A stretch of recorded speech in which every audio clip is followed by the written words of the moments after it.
Let's jump right into this. This is the SOG Northwest Ranger. This is a fun little knife. And let me tell you that the reason I bought this knife was overall, I really liked the looks of it. And so I thought, you know what, let me grab it, play with it, and see what happens. Well, let's get to it. Blade. It came, I would say, adequately sharp. It's an AUS 8 stainless steel. And you know, some guys don't like that for a wilderness blade. Others do. I know a lot of people prefer the high carbon blades. It's all right. I mean, it's AUS 8 stainless steel. It's not bad. I really like it.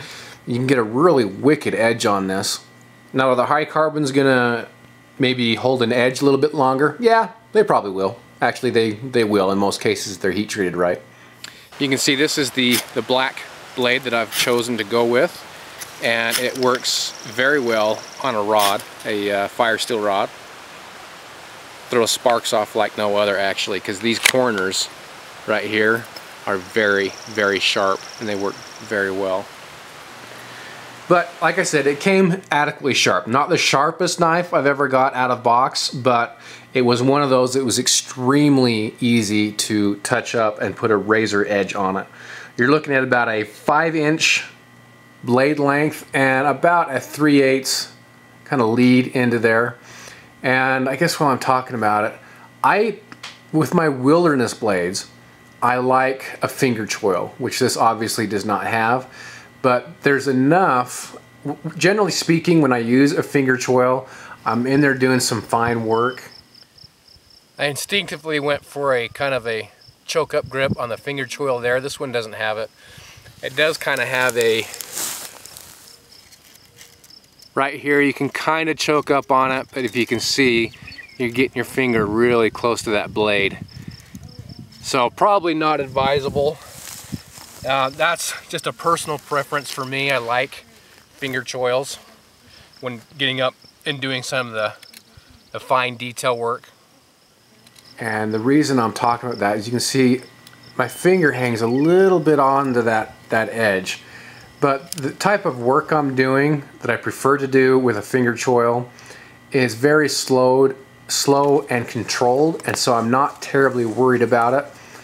But we also have to remember that this kind of has different applications as well, I guess.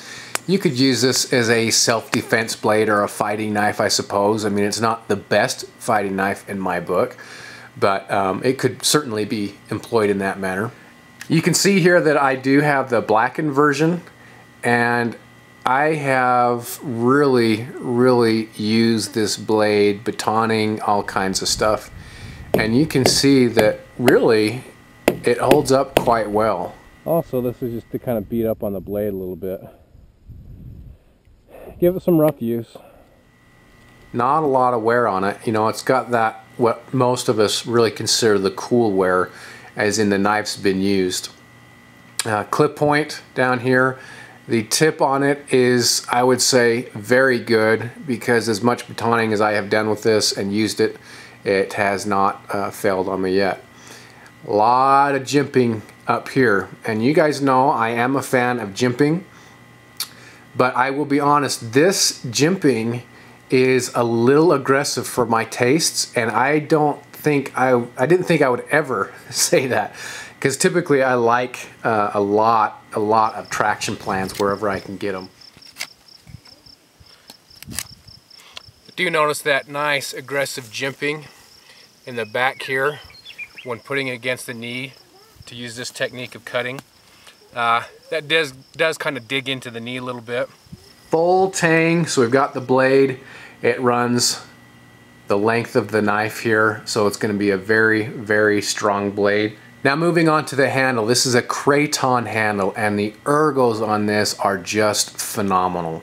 I really like the way it grips, the way it's nice and rounded.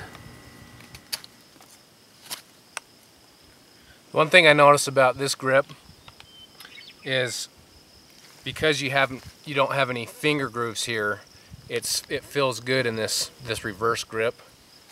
There's no pressure point that sticks into the inner side of your knuckles. And so far, the Kraton has held up well. I haven't had any, you know, I wouldn't say well, I think it's held up great. In fact, this has received a few smacks, especially the top side here during batoning or chopping stuff down with my son. You can see a little bit of wear right there, but not bad. It's really held up quite well.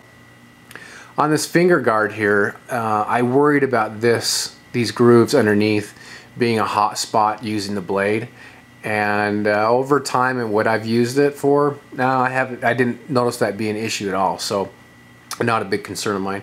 Do have the lanyard hole there, nice big size lanyard hole. You can kind of see it sits in there a little bit funky. You know, it's not perfect. I can get over that, I suppose. It's not that big of a deal to me, but for what it's worth. The weight on this blade is a nice 5 5/8 ounce. So it's a very lightweight blade, and that's something to think about when you're taking stuff into the backcountry. The sheath on it, we've kind of all heard about this sheath. This shouldn't be too much of a surprise, but the sheath is a sheath. It's a leather sheath. I would much prefer something a little better, something in Kydex form. It's not bad. I mean, if you don't have another sheath for it, it's not too bad. If I shake it upside down, at least mine, you can see it really doesn't come out that far. We're not exposing the blade. Now if I take it and pull on it, and I'm giving it a lot of pull, you can finally start to get a little bit of blade exposure there, but you know, if I were to use this sheath, I don't think I would be concerned about that. I'd be comfortable enough with this sheath. Now what I did for this, and a lot of this stuff might be redundant if you've seen some of my other videos, but I do want this to stand alone in case people are just kind of flying by. I did make a Kydex sheath for it, and specifically in the manner that I like to use it. I like to hang it around my body with some paracord. Most of you guys have seen that. But so that is an option. But wouldn't it be nice if it came with a Kydex sheath, or at least something a little better than this guy right here?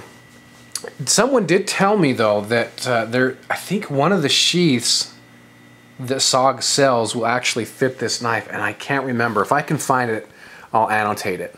But I just made this Kydex sheath my first go. I've said this before, aesthetically, functionally, yes, it works. So I really like this blade. Overall, I really like this blade, and I've been happy with it. Again, it's so comfortable in hand, with the exception of little, maybe tone this down just a little bit. Again, with gloves, not going to make a difference. In fact, that's going to be really good. Nice full flat ground, clip point. It's just a nice blade. Now, another blade, if you're looking at this, strongly considering this, something you might want to think about is the Cold Steel SRK. Now first, if you do a price comparison, you're going to say, well, this is a lot cheaper than the Cold Steel SRK. And that's true in a sense. What the SRK comes with is a pretty nice sheath setup that you don't get with this. So that's probably in part what's keeping this price point down a little bit below the SRK. The Cold Steel is AUS 8 stainless steel as well, so those two knives are pretty comparable. So again, something to think about if you're looking at this SOG Northwest Ranger. This is the 2.0 version, and the SRK would be something I'd look at as well. But this, I just really like the looks of this one, and part of me, I think, that went into the decision on this versus the SRK is I wanted to try making a Kydex sheath. And so I thought, well, you know what, I'll get the SOG and I'll make a sheath for it.